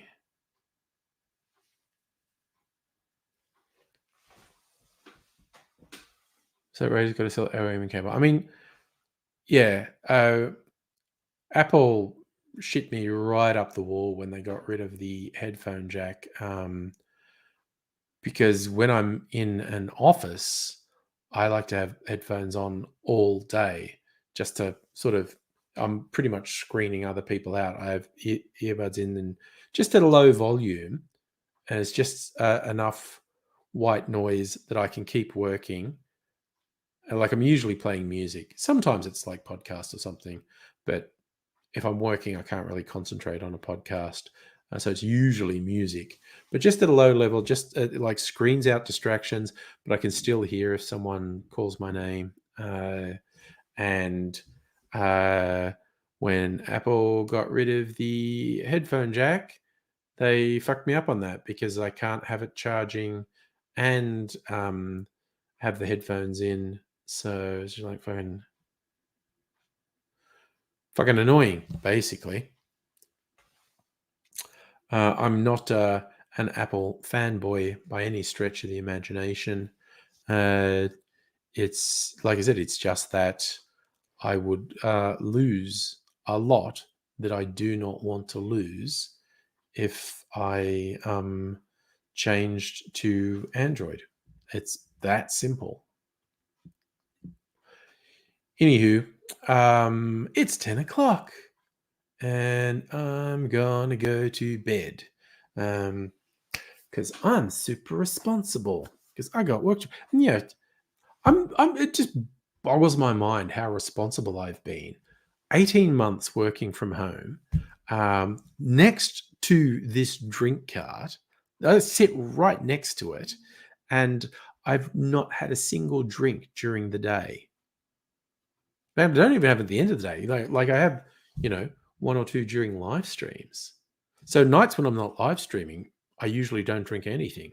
So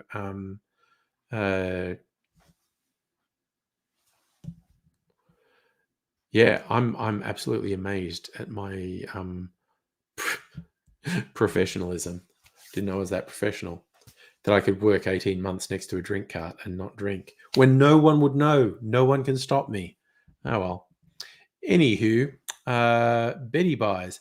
So thank all you wonderful people for dropping by. I'm going to be doing a TV watching night tomorrow night, so I won't be on stream.